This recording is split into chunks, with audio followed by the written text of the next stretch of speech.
책을 통해 정치인의 삶과 발자취를 이야기하는 시간 오유경의 인생책방. 오늘 함께할 주인공은요. 오랫동안 지역에서 정치 활동을 이어온 분입니다. 부산에서 사선 시의원, 시의장 지내시고 21대 국회에 입성한 국민의힘 백종원 의원 모셨습니다. 어서 오십시오, 의원님. 네, 안녕하십니까. 반갑습니다. 환영합니다. 네. 감사합니다.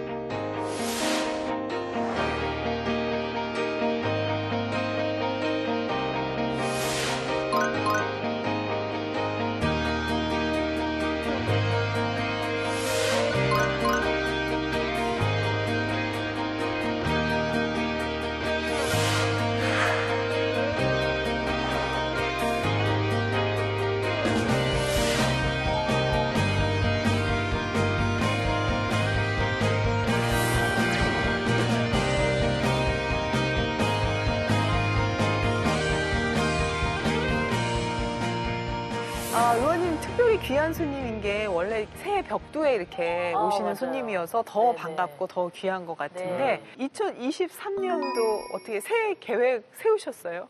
이제 새해 계획은 조금 더 지역 주민들에게 좀 더 다가가는 한 해가 되기를 원합니다. 네. 왜 그러냐면은 또 지역 최대 현안인 지금 침대병원 공공화를 이유로 내서 우리 금정 국민들이 조금 더 의료 혜택을 받을 수 있게 하고자 하는 그런 계획이고 책무라고 생각합니다. 그리고 더더욱 다가갈 수 있는 그런 계기가 되고 제가 보건복지위원회 위원이 된 계기도 예. 그쪽에 있다고 생각합니다. 예. 지금 말씀하셨지만 이제 21대 국회에서 보건복지위 활동 계속 하시면서 특히 21대 국회 보건복지위 의원님들은 코로나 팬데믹 때문에 엄청 또 바쁘시고 중대한 일들을 많이 처리하셨을 것 같아요. 국민들이 제일 원하는 그런 법안들을 많이 또 내야 되고 또 우리 보건복지위원회 위원님들은 또 더더욱 다른 사명감을 가지고 있습니다. 뭐 예. 다른 상임위도 다 중요하겠지만 우리 국민과 제일 밀접된 국민 건강을 위한 그런 길을 가야 되는 그런 의원으로서의 책무가 좀 남다르다고 그런 생각이 듭니다. 1호 법안도 사실 코로나와 관련해서 네네. 감염병 대비 의약품 제정법이라는 네네. 걸 하셨던데 이게 어떤 이제 내용입니까? 감염병 대비 의약품이라는 게 이제 좀 들쑥날쑥하거나 좀 국가 대 국가 간 좀 서로 협조돼야 될 부분들이 많이 있습니다. 저희가 이번에 경험했잖아요.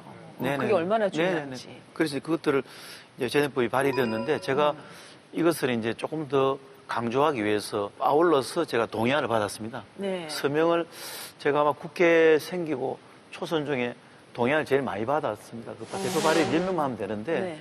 제가 아마 61명인가 네. 서명을 받아가지고 여야 같이 다 해주셔서 아마 그래서 맨 처음 1호 법안이기도 하고 우리 여야 간의 의원들이 모두 다 우리 국민의 건강을 생각할 수 있는 그런 공통분모를 만들었지 않나 그런 생각이 듭니다. 그러면 이거는 감염병 관련돼서는 뭐 이 대비 의약품을 확보를 뭐 충분히 해야 된다 이런 관련 법안 할 수 있는 법안을 할 수 있는 네네. 그 그리고 전에는 이제 그게 그것에 없었어요. 장벽이 있으면 장벽도 허물어주고 좀 원활하게 할 수 있는 그런 법안들을 제가 만들었습니다. 의원님 참 그 코로나 관련해서 질문 하나만 좀 더 드리고 싶은데 그 정신 건강에 굉장히 관심이 많으시다고 코로나 네네네네. 관련해서 그게 코로나 블루 어떤 우울증 관련된 이야기죠? 제가 이제 코로나 블루로 제가 질병 코드를 만들었거든요. 근데 이게 이제 코로나로 겪던 그 우울증을 뒤에 겪는 분이 참 너무 많으세요. 근데 그런 분들이 진료를 받기 위해서 뭔가 좀 이렇게 뚜렷한 그런 진로 코드가 없다. 정신건강 케어에 꼭 필요하고 다양한 지원이 필요한데 이제 그걸 앓고 있는 분들이 잘 모르세요. 네. 잘 모르셔서 이게 병원에 가시면 나의 이 증세가 그 치료될 수 있는 그런 코드가 있구나 하는 것을 이제 본인들이 알 수 있도록 그 코드를 만들었는데 아마 많은 분들이 지금 코로나 블루 진료를 받을 수 있는 줄 알고 있습니다. 의원님은 부산이 지역구이시고 그리고 고향이시잖아요. 네. 학교 생활도 쭉 하신 걸로 알고 있는데 정말 중요한 질문 하나 하겠습니다. 네. 겨울에 부산 여행지 좀 추천해 주세요. 정말 중요한 질문이에요. 완전 중요하죠, 이거는 지금. 부산은 아무래도 뭐 네. 이제 우리가 맨 처음 생각하는 부분들이 따뜻하다. 네. 또 그리고 그런 절경들이 많이 있는데 특히 뭐 부산하면 태종대, 뭐 신선대 이렇게 네, 있지만 네. 저희 금정구에 오륜대라고 하는 아주 멋진 기암 절벽이 되어 있고 네. 지금 오륜대라고 하는 곳이 지금 아주 힐링 코스로 아. 부산에서 뭐 불경대에서 아주 네네. 최고라고 생각합니다. 알겠습니다. 오른데 한번 올라보도록 하겠습니다. 네네. 도전해 볼게요. 참 의원님 좋으시잖아요. 네. 조분하게 좋은 말씀 많이 하셨는데 제가 지난 일주일 동안 의원님 참 원망했습니다. 왜요? 무슨 일을 저희한테 저지르셨는지 모르실 거예요. 어떻게 이렇게 두꺼운 책을 그러니까요. 인생책으로 참 선정을 해주셨는지. 예, 그래도 구경은 해봅니다. 예, 정약용. 정말 우리 실학을 정말 집대성한 정약용의 목민심서가 드디어 저희 인생책으로 인생책방에 지금 올랐습니다. 어떤 내용인가요? 예. 저도 정말 듣기는 많이 들었는데 네. 이번에 손에 들기는 처음이었습니다. 네. 위원님 감사드려요. 해 덕분에 제가 진짜 독서 생활을 풍부하게 했는데. 야, 이 원망하는 자와 감사하는 자 이게 대비되네요. 난 가만히 있는 자. 예, 네. 과연 감사뿐일까요? 네.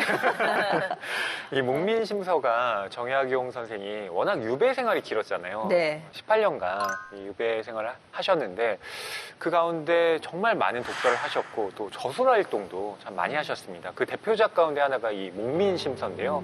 이 목민이란 말이 그러니까 백성을 이끄는 관리를 뜻합니다. 네. 원이나 수령을 뜻하는데요. 네.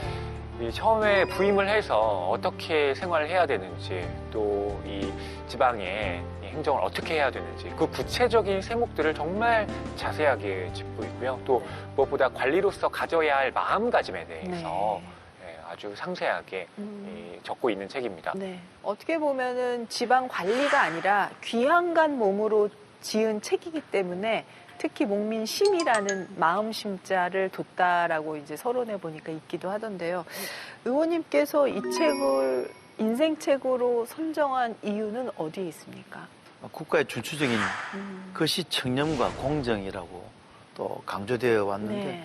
목민심서의 그런 부분들이 저희 공무원들이 꼭 읽어야 된다고 생각하고 그런 이제 제일 중요한 부분이 그 능력의 그 지위 고하를 가릴 수 없다는 그런 뜻이 제일 저는 마음에 와닿았다고 생각하거든요. 그런데 이 책에 주는 그 공직사회 안정을 위한 그런 균형 감각을 키울 수 있는 그런 책은 이만한 책이 없지 않나 하는 그런 생각이 들어서 제가 읽게 됐습니다.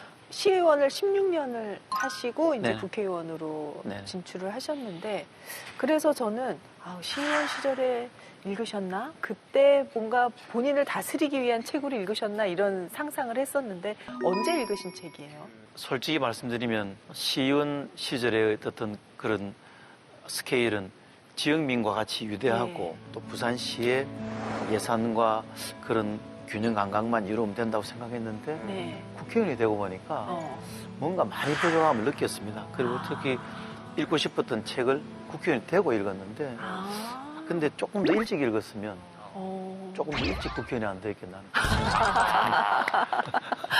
그렇군요. 이 책을 그럼 국회의원이 되고 나서 좀 더 정치라는 것에 대해서 네네. 진지하게 고민하고 자세를 가다듬게 된 책이다. 이렇게 네, 이해하면 네네. 되겠네요. 네네. 예, 알겠습니다. 자, 이제 목민심서의 키워드를 찾아서 저희가 본격적으로 들어가도록 하겠습니다. 자, 목민심서 저희 프로그램에서는 딱 수령의 덕목이라고 딱 뽑았고요. 12부 72조다 이렇게 정리를 했는데 그러니까 얼마나 디테일한 이야기들이 숨어져 있는지 이것만 봐도 알 수 있습니다. 첫 번째 차트 뜯어보겠습니다. 애민의 정치 정약용. 우리 먼저 정약용에 대한 얘기를 좀 해야 될 것 같은데 네. 뭐 설명할 필요가 없는 정약용 선생 아니겠습니까? 네, 정약용 하면 이제 정조라는 네. 임금과 때려야 뗄 수 없는 관계를 맺고 있죠. 네. 그러니까 이 정조 시대의 치세에 이 정약용이 끼친 영향이 또 어마어마한데요. 네. 우리나라의 레오나르도 다빈치 하면 저는 정약용 선생이 떠오릅니다. 이분은 문이과를 통섭하신 분이에요. 네, 뭐 문학도 잘하셨고 네. 뭐 정치도 잘하셨지만 또 이과적인 지식도 있어서 이 수원 화성을 쌓는데 거중기를 도입해서 이 그게 성을 쌓는데. 놀랍더라고요. 네, 맞아요. 그러니까 그걸 활용한 지식까지 그야말로 어마어마한 뭐 지식의 어떤 대단한 분이라고 할 수가 있는데 근데 이 분이 그러니까 정조대왕 시절에는 워낙 이렇게 탄탄대로의 길을 걸었지만 그 정조임금 차후에 굉장히 또 많은 핍박을 받았고 그리고 특히나 이 정약용 집안이 천주학과 연관이 되면서 그랬죠. 완전 집안이 풍비박산이 납니다. 예. 뭐 셋째 형도 세상을 떠나게 되고 또 정약전이라고 하는 둘째 형이 흑산도로 유배가 돼요. 그래서 그 유명한 자산어보를 쓴 사람이 예. 정약용의 형이고요. 정약용 선생이 이제 강진으로 유배를 가서 네. 18년간의 유배 생활을 합니다. 야, 굉장히 긴 기간이잖아요. 엄청나네. 근데 역설적인 건 네. 그런 유배 기간 덕분에 무려 500권 정도의 저서가 책을 어마어마하게 쓰신 거죠.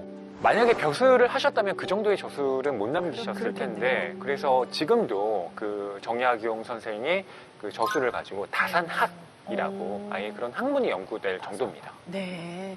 이 정약용 하면은 저희가 일단 애민정신을 많이 지금 얘기를 하지 않습니까? 네. 의원님께서도 좀 그 부분에 좀 공부를 하셨어요.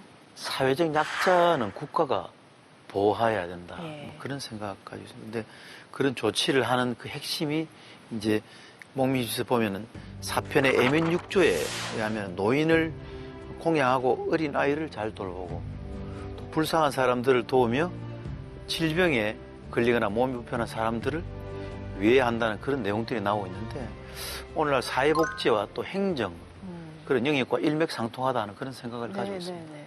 요즘에 그 어떤 보건복지 정책을 네. 전체적으로 보는 그런 느낌이에요. 그렇습니다. 네. 근데 의원님, 이 정약용 선생이 이 목민심서를 쓰게 된 어떤 동기랄까? 뭐 어떤 의의? 그거는 뭔가요?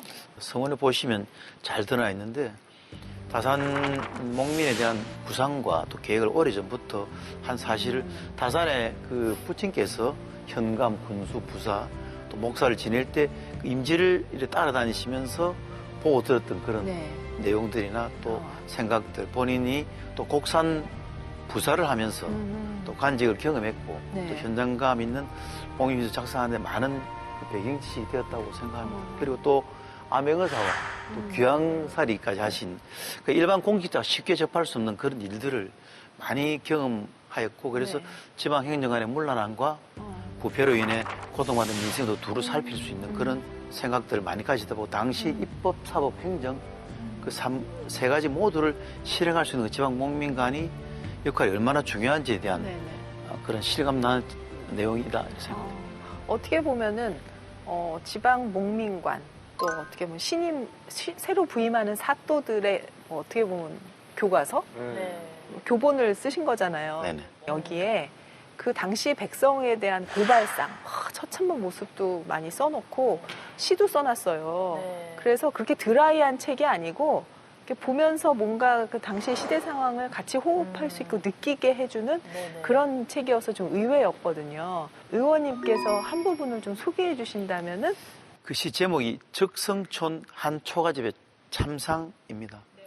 시 구절을 제가 잠시 낭독해 드리면 구리 수저는 벌써 이정이 앗아가고 쇠냄이마저 이웃 토에게 빼앗겨버렸네. 푸르동안 떨어진 무명 이불 한 채뿐이니 5살 난 맏아들은 이미 기병으로 첨정되고 3살 난 작은애는 군관에 입적되었네.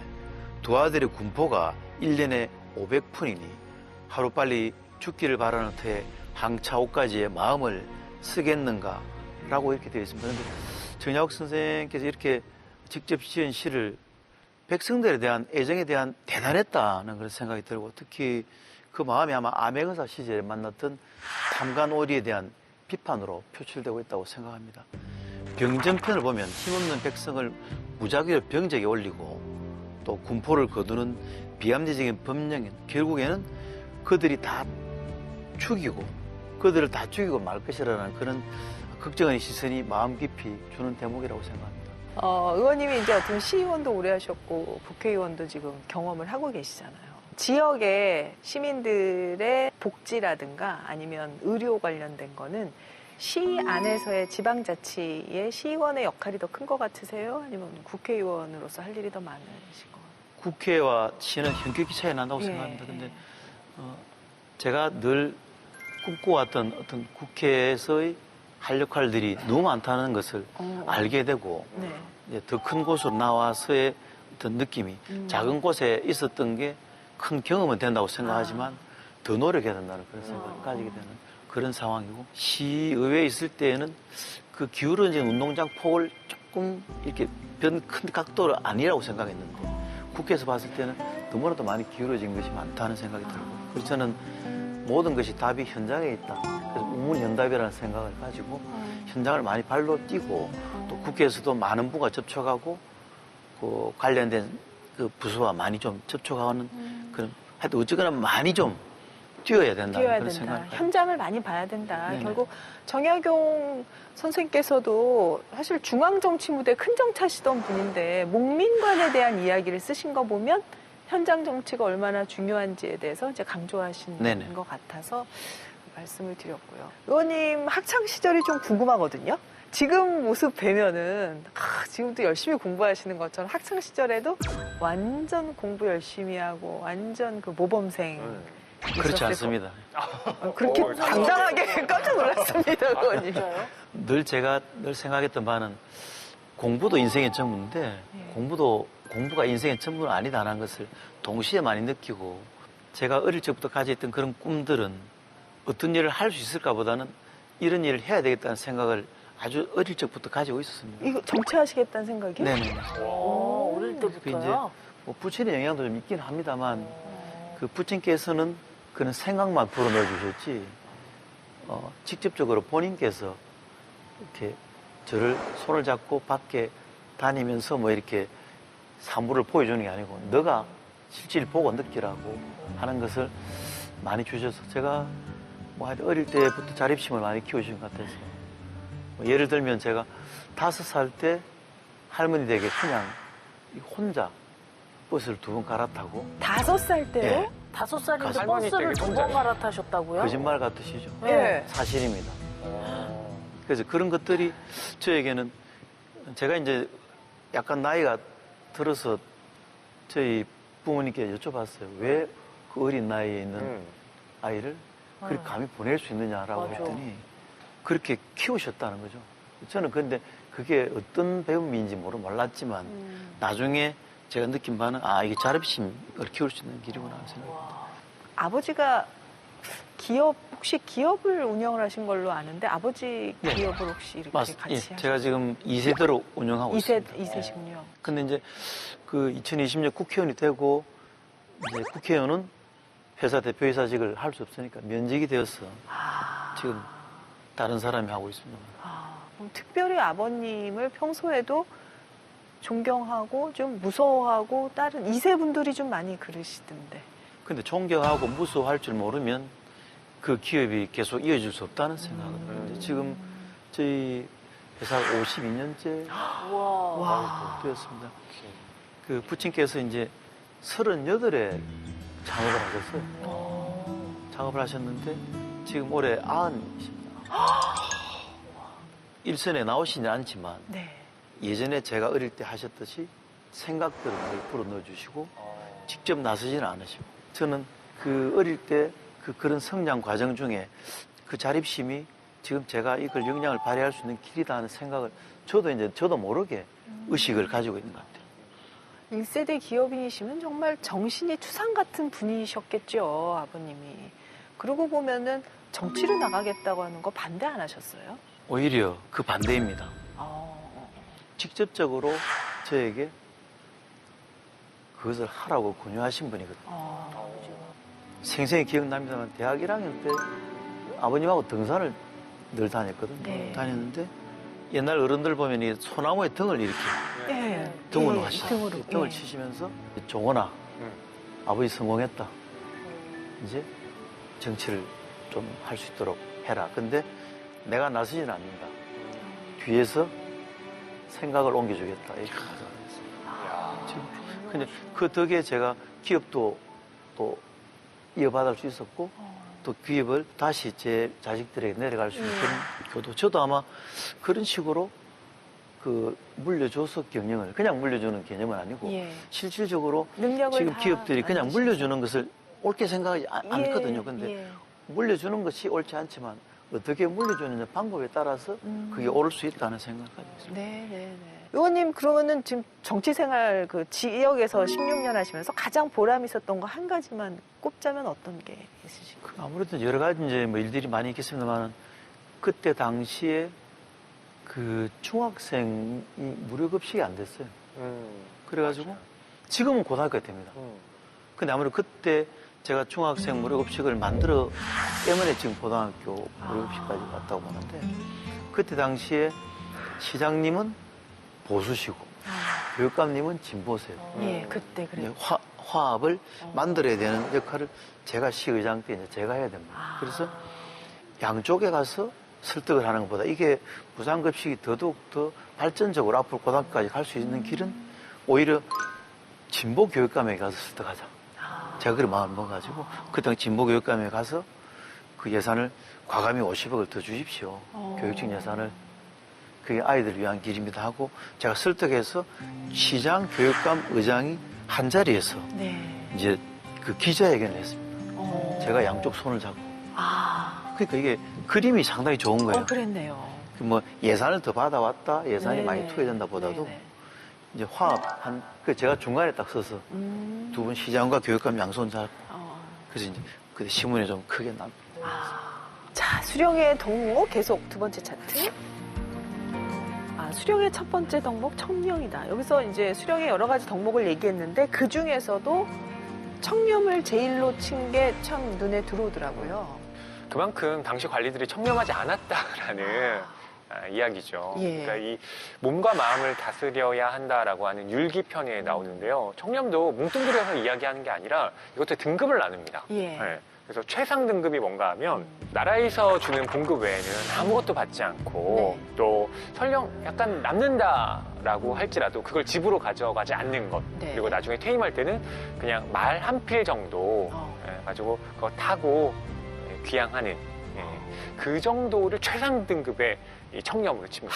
그러니까 목민으로 좀 오래 있었으면은 해임할 때는 막 이구지구 재산이 많아져갖고 네. 이렇게 가는 경우가 많은데 말 한 필 온 그대로 가라 뭐 네. 이거네요. 그리고 두 번째 재밌는데요. 네. 그러니까 봉급 외에 명분이 바른 것은 먹고 바르지 않은 것은 먹지 않는다. 명분을 다른 것은 네. 먹어도 된다. 그리고 먹고 남은 건 집으로 보낸다. 이게 한 두 번째 등급의 청렴. 그렇군요. 그리고 이제 세 번째의 청렴도 있는데요. 이미 규정이 서 있는 것, 그건 이제 명분이 바르지 않더라도 규정이니까 내가 이 정도는 받을 수 있지 않겠어? 라고 받는 것. 네. 하지만 규정에 없는 것은 내가 안 받는다. 예. 그리고 자리를 돈 받고 팔지 않는 것. 네. 매관매직. 그렇죠. 그리고 재해를 입어서 네. 이제 세금을 감면해 줬는데 이 남는 돈을 자기가 착복하지 않는 것. 이 정도면 그래도 세 번째 등급에 해당한다라고 이야기를 하는데 세 번째 정도를 청렴으로 친다라고 하는 것도 지금으로서는 좀 아이러니하지만 그만큼 당시에 이 탐관 놀이들이 많았다라는 증거죠. 네. 사실 지금 정치에서도 국민들은 청렴을 가장 기본적인 정치인의 덕목으로 보는 거 아닌가요? 의원님께서 어떻게 생각하세요? 그 우리 허위평론가님께서 말씀하신 그 네. 내용들이 그 지금 마음에 한 100% 와닿거든요. 네. 청렴이 매우 중요한 덕목입니다. 근데 네. 부정과 부패가 만연하는 나라일수록 그 나라의 현재와 미래는 네. 희망질 수 없다는 생각이 드는데 지금 우리 대한민국은 그렇지 않다고 생각합니다. 그런데 그런 일이 있거나 또 분열이 되고 다툼이 되면 네. 자멸할 수밖에 없다는 그런 생각들을 서로 가지고 네. 그 지켜간다면 대한민국은 더더욱 발전된 그런 나라 또 정치적으로 더 앞선 나라 선진국이 될 줄 네. 있다고 생각하고 있습니다. 정약용 선생이 그런 얘기 했거든요. 청렴만 하고 능력 없는 사람은 안 된다 이렇게 얘기를 했는데 그 부분은 어떻게 생각하세요? 청렴함만 가지면 이제 빈껍데기일 수밖에 없다 생각이 드는데 그 능력을 중요시하는 것은 뭐 맞다고는 봅니다만 또 무능해서는 안 된다 목민간이 생각합니다. 결국 백성을 의지롭게 만든다 하는 그런 내용들이 이제 다산 정약용의 시가 보면 75페이지와 또 89페이지에 나와 있습니다. 제가 이제 광해군 때 그 사례를 살펴보면 부산 남창은 청렴함으로 그 명성이 높았는데 그에 반해 일처리는 미숙했다. 정사를 돌보니 전혀하지 않고 종일 시만 얼조렸다고 나와 있습니다. 근데 백성들은 이제 남창은 백성 사랑이는 자식 사랑은 하지만 관청의 창고는 바닥에 놨다라고 하면서 한탄을 했다고 나와 있거든요. 근데 그런 부분들이 이제 능력이 없으면 또 능력을 키우고 네. 또 능력이 없는 사람들은 또 능력 있는 분에게 양보할 줄 아는 그런 것도 필요하다 생각하는데 그게 기회를 제공받기 위해서 그 기회를 엿보는 것보다는 기회가 오도록 기다려주다가 기회를 만드는 것이 중요하다는 그런 생각입니다. 네. 권진영 씨, 네. 자, 그럼 의원님을 이제 시험대에 올릴 시간이 왔습니다. 지금 시간은 이제 약간 쉬는 타임인데 우리 의원님의 진실 게임 시간을 가져보도록 하겠습니다. 의원님 눈이 커지셨어요, 지금. 이제 동공이 열리셨어요. 의원님 그냥 솔직하게 예, 아니요 대답해 주시고 간단한 부연 설명 부탁드리겠습니다. 네, 그러면 첫 번째 질문 드리도록 하겠습니다. 동료 국회의원이 부러웠던 적이 있다? 하나, 둘, 셋. 있다. 어떤 게 어떤 게 부러우셨어요? 공부를 잘하는 거. 네. 근데 그 공부라는 게 이제 제가 가지고 있는 그 머리 두뇌와 네네. 또 제가 필요한 두뇌가 필요한 부분을 가진 그런 동료들은 제가 상당히 부러워합니다. 다음 질문 드리겠습니다. 과거로 돌아가 꼭 고치고 싶은 게 있다? 하나, 둘, 셋. 없다. 완벽하셔. 고치고 싶은 게 아예 없으시다고. 제가 그걸 보면서 잠은 자덕을 많이 합니다. 근데 그런 것들이 많이 필요하거든요. 그게 뭐 마인드 컨트롤 역할도 좀 하겠지만 네. 스스로 직접 얼굴을 보고 얘기를 합니다. 그러면 제가 야, 너 왜 키가 그래 작냐? 나 성장판이 다쳤잖아. 뭐 이렇게 얘기하고 너 왜 이렇게 살이 많이 쪘어? 그러면 그럼 내가 빼볼까? 이렇게 해요. 근데 제가 빼볼까 하는 게 아니고 그 우리 얘기해 줍니다. 의원님은 진짜 외롭지 않으시겠다. 또 다른 친구가 또 있네. 아니셔. 못할 얘기는 그거란. 네, 다음 질문 드리겠습니다. 아침에 일어나 거울을 보고 이 정도 외모면 괜찮지 않아? 라고 생각한 적이 있다. 하나, 둘, 셋. 있다. 늘 느끼진 않습니다. 잘하셨습니다. 잘하셨습니다. 네, 다음 질문 하나만 더 드릴게요. 재선도 무난히 당선될 거라고 생각한다. 하나, 둘, 셋. 예. 자신감이. 그렇죠. 그러나 그 결과에는 어떤 결과가 나든 승복합니다. 승복한다. 상남자시네, 우리 의원. 네. 솔직한 답변 감사합니다. 감사합니다. 네. 자, 그러면 마지막 차트 뜯어봅니다. 법을 지키되 민심도 읽어야. 당시에 법이라 하면 아마 왕의 뜻이 아닐까 싶은데요. 네, 이 얘기 좀 설명을 해주시죠. 이렇게 얘기를 해요. 법 중에서 결함이 없는 것은 지키고 고치지 말 것이며 라는 구절이 있는데 이 구절만 그대로 해석하면 법이란 건 당연히 지켜야지 라고 받아들일 수 있잖아요. 근데 곰곰 뜯어보면 결국 법 중에서 좀 결함이 있는 것은 우리가 고쳐야 되고 또 무조건 지키기보다는 여기에 대해서 어떻게 현실적으로 다시 적용될 수 있는지 우리가 생각해 봐야 한다. 이런 그 문맥의 의미가 문민심서 안에 담겨져 있는 겁니다. 어떻게 보면 아주 지엄한 왕의 명령일지라도 불합리한 것은 그러니까 말하자면 하늘의 뜻이 백성의 뜻이니까 네. 좀 고쳐 나가야 된다 이런 사상을 담은 책인 것 같아요. 의원님은 워낙에 현장 정치를 중요하게 생각하시고 또 시의원 오래 하셨으니까 민심에 대해서는 굉장히 잘 헤아리고 있을 거라고 생각하는데 근데 그 민심이라는 게 왜 한쪽 얘기만 들을 수도 있잖아요. 어떻게 보면 다 조화롭게 알기 위한 노력도 하십니까? 한쪽 얘기를 듣고 또 한쪽 얘기를 들어야 양쪽 얘기가 된다고 생각합니다. 내가 이게 어느 쪽 얘기를 먼저 듣느냐도 중요하다고 생각하는데 그렇군요. 그 먼저 들은 얘기를 가지고 결정지으면 안 된다. 다른 얘기가 있을 것이다. 예. 민심이라는 게 이런 마음 저런 마음들이 있는 것을 그걸 감지하지 못하고 그냥 한쪽 얘기가 너무나 맞게 들리면 이쪽 얘기를 듣지 않게 되거든요. 그런 것들을 들을 때 평정심을 가지고 내가 예 그래요 그렇겠네요 하고 하면서도 반만 딱 집어넣죠. 이쪽 얘기를 너무 작아도 좀 키워서 더 만들어 놓아야 그러나 결국 그 하모니는 맞는 쪽으로 가게 돼 있습니다.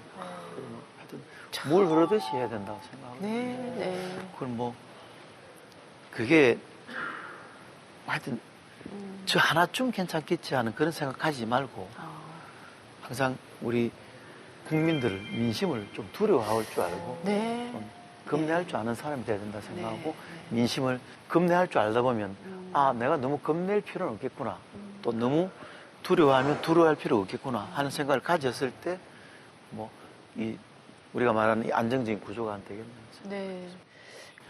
허위평론가 이제 다산 선생이 18년간의 귀향살이를 마치시고 그 후에 일생 어떻게 사셨어요? 네. 정치적 뜻을 좀 펼치셨어요? 18년간의 귀향살이 마치고 고향으로 돌아가시긴 했는데 다시 벼슬길에 진출하지는 못합니다. 그리고 결혼 60주년이 되는 그 해에 세상을 떠나게 돼요. 그리고 그 형인 정약전 선생 같은 경우는 이 흑산도 옆에 우이도라는 곳이 있는데 거기에서 또 생을 마감하게 됩니다. 그랬군요. 아무튼 위대한 다산학을 이룬 정약용 선생의 목민심서 오늘 쭉 읽었는데 의원님 혹시 이 책에서 뭐 새길 만한 대목 있으시면 한 대목 정도 읽어주시겠습니까? 제가 이제 꼭 말씀드리고 싶은 거 이게 보면 오직 독서 이 한 가지 일이 위로는 옛 성현에 조차 함께 할 수 있게 하고 아래로는 백성을 길이 깨우칠 수 있게 하며 신명에 통달하게 하고 임금의 정사를 도울 수 있게 할 뿐 아니라 인간으로 하여금 짐승과 벌레 부류를 벗어나 저 광대한 우주를 지탱하게 만드니 독서야말로 우리들의 본분이 하겠다라고 말씀하셨는데 제가 늘 책을 이제 가까이 하는 이유가 바로 이 구절 때문이라고 생각합니다. 근데 어릴 적부터 저를 이끌어 주셨던 부모님이나 또 선생님들의 그런 아마 그 동력이 또 약간 떨어졌다고 생각할 때 또 책을 한번 찾고 또 정약용 선생의 그런 의미를 목민심서에 통해서 또 중요한 사실 아마 저 같은 이런 사람들에게 전달하고자 아마 책을 만드시지 않나 생각이 들어서 그건 제 개인적인 생각입니다만은 저와 같은 과정을 겪어야 지금 이 자리에 올 수 있다는 것은 아니고 저와 같은 사람은 저와 같은 길 또 아까 말씀하셨지만 동료가 부르던 적이 있냐고 말씀하셨지만 저는 있다고 했잖아요. 그런데 그런 부분들을 또 그런 부분을 가진 사람들은 또 저와 같은 일들을 부러워할 수 있고 이렇게 했으면 좋겠습니다. 어떻게 보면 수백 년이 지나서 또 이렇게 대한민국의 정치인이 우리 정약용 선생의 목민심서를 읽으면서 어떻게 보면 그런 정치인으로서의 마음을 다잡았다 하면은 우리 정약용 선생님 흐뭇해하지 않으시겠습니까? 예. 의원님은 누구한테 이 책을 권하고 싶으신가요? 이 사회지도층 뭐 정치인 포함해서 모두 다가 읽었으면 좋겠는데 이제 이 책을 읽고 모두가 다 읽어야 되지만 모두가 다 솔선수범한 자세를 가질 수 있고 배웠으면 좋겠다 하는 그런 생각을 가졌습니다. 오늘 권재현 씨 의원님 만난 소감 어때요? 예전에 제가 이 정약용이라는 책을 읽고 이 책 읽고 모든 국회의원들이 다 이 책을 읽었으면 좋겠다라는 생각을 10년 전에 했었거든요. 근데 이렇게 또 읽고선 머리로 생각하고 또 마음 가시는 대로 또 발로 뛰시는 의원님이 있으시다고 생각하니까 너무 뿌듯하고 또 계속해서 준비되어 있으신 의원님이시니까 우리 국민들을 위해서 열심히 뛰어주시기 바라겠습니다. 최선을 다하겠습니다. 감사합니다. 허위평론가 이 책 한 줄 평 부탁드립니다. 예. 왜 시험송 중에 이런 게 있어요. 공무원 시험 합격은 뭐. 저 서경석 씨가 나오는. 근데 거기 맞춰서 공무원 태도 교육은 목민심서. 이렇게 하고 싶습니다. 그렇군요. 자, 의원님 오늘 이제 저희와 함께 목민심서 풀어보셨는데 특히 이제 독서를 가까이 하시고 책 읽는 걸 소중하다고 얘기해 주셔서 저희가 참 반가웠습니다. 어떤 각오로 임하겠다, 뭐 그런 얘기를 또 새해 벽두에 우리 시청자분들한테 덕담과 함께 좀 얘기해 주시면 좋을 것 같아요. 지난 한 해 뭐 아주 다사다난했다고 생각합니다. 올해 이제 2023년은 아무래도 이제 더더욱 밝은 해, 그리고 국회의원들은 더 많은 입법 활동, 또 제가 이제 규제가 많이 완화된다는 그런 차원을 가지고 현장을 많이 다녀보니까 규제가 너무 심해서 제가 이제 이번에 그 규제 하나 위원회에 들어갔습니다. 규제계획위원회에 들어가서 많은 것을 배우고 또 이제 기업하시는 분들이나 또 여러 가지 이제 사회활동 하시는 분들이 그 규제를 너무 많이 받아서 발전되지 않는 부분들에 대한 것을 올해는 제가 한번 뛰어들어서 그분들이 아마 저희 정치권에 그런 규제 완화 때문에 우리가 이렇게 기업이 힘들고 또 소규모의 그런 중소기업들이 또 더 발전되고 강소기업들이 더 굳건해지고 하는 부분들을 만들어낼 수 있다면 제일 좋겠다는 생각이 들어서 제가 저희 그 교제위원회 그 우리 송석준 단장님께 저를 좀 넣어달라. 고 해서 이제 넣어주셔서 제가 열심히 활동하고 있는데 네. 그런 일들을 우리 몽유신설을 또 이때까지 읽기만 하였습니다만은 이렇게 또 세 분과 같이 토론하는 자리에서 네. 다시 한 번 더 상기시키는 그런 자리가 네. 제가 앞으로 어떤 일을 하고 네. 어떤 몽민관이 돼야 되고 어떤 정치인이 네. 돼야 되겠다는 그런 생각들을 더더욱 가지는 그런 좋은 기회가 돼서 네. 세 분께 너무 감사하다는 말씀드리고 최선을 다하는 그런 백종 국회의원이 되도록 하겠고 네. 다시 도전하겠고 결과에는 언제든지 성공할 수 있는 그런 상남자가 되도록 네. 그런 말씀을 드리겠습니다. 감사합니다. 정말 네. 네, 그 매력이 물씬 느껴지네요. 그러니까. 저희가 뭐 보통 드리지 않는 기회인데 오늘 진짜 아주 특별히 또 새해고 하니까 특별히 기회 드리겠습니다. 저희 카메라를 좀 보시고요. 아버지가 이제 구순이라고 하셨잖아요. 네. 의원님한테 굉장히 영향을 많이 끼치신 아버님인데 새해 인사 좀 드리시고 오늘 마무리하면 어떨까 싶습니다. 네. 그 아버님께서 주신 귀한 말씀들 지금도 계속 새기고 앞으로 계속 새겨나가겠습니다. 효도하는 마음보다 그 마음을 새기는 마음이 효도라고 생각하고 아버님의 또 만수군과 어머님의 박긴선의 완화 최선의 노력을 다하겠다는 말씀 드리겠습니다. 부모님 감사합니다. 아이고, 잘하셨어요. 잘하셨습니다. 잘한다. 네. 오늘 백정원 의원님과 함께한 시간이 있습니다. 부산 금정구의 또 지역 주민들께서도 오늘 참 반갑게 이 시간 보셨을 것 같습니다. 의원님 새해 복 많이 받으시고 네. 의정활동 또 기대하겠습니다. 감사합니다. 새해 복 많이 받으십시오. 감사합니다. 감사합니다.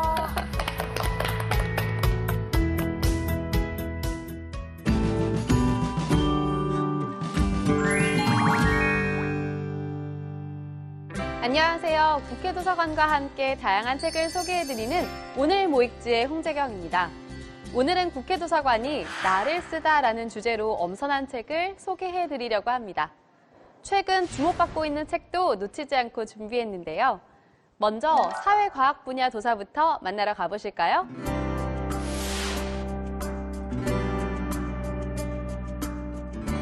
첫 번째로 소개해드릴 책은 자본주의와 장애입니다. 이 책은 자본주의와 장애의 관계를 통찰력 있게 사유했던 마타 러셀의 글을 엮은 것인데요. 러셀은 자본주의 체제와 장애인 억압의 상관관계, 그리고 1990년대 미국 장애인법의 한계 등을 비판적으로 서술합니다. 제11회 한국장애인재단 번역 출간 사업 선정 도서이며 현대사회에서 사회적 약자와 더불어 살아가기 위한 나침반이 될 책, 물질적 풍요에 숨겨진 차별과 억압의 역사, 책 자본주의와 장애입니다. 두 번째로 검은 턴테이블 위의 영혼들을 소개합니다.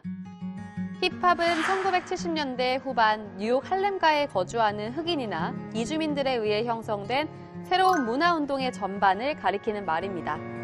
최근 힙합에 나타난 급진적 흑인운동의 영향을 살펴봄으로써 정치와 사회를 다루는 힙합의 특성을 분석하고 흑인운동의 역사와 사상적 경향을 이해하도록 돕는데요. 20세기에 나타난 급진적 흑인운동의 전통을 받아들인 방식을 아주 세심하게 들여다봅니다. 힙합으로 본 흑인운동의 결정적 장면, 검은 턴테이블 위의 영혼들입니다.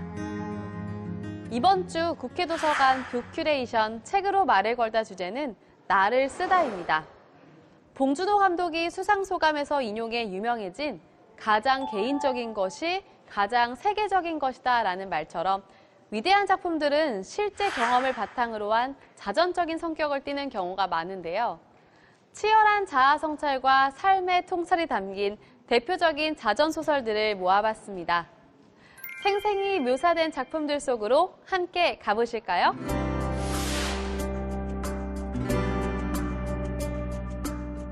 나를 쓰다 첫 번째 책은 연인입니다. 책은 베트남에서의 가난한 어린 시절, 부유한 중국인 남자와의 광기 어린 사랑을 섬세하고 생생한 묘사로 되살려낸 자전적 소설인데요. 1992년에 동명의 영화로 제작되기도 했습니다. 프랑스 소녀와 중국인 남자와의 관계에 초점을 맞춘 영화와 달리 소설은 시공간을 넘나들며 흩어진 기억의 조각들을 맞춰가며 인생이라는 큰 그림을 완성하는데요. 관능의 작가 마르그리트 듀라스의 자전적 소설 연인입니다. 다음으로 흐르는 강물처럼을 소개합니다. 나는 언제나 강물 소리에 사로잡힌다.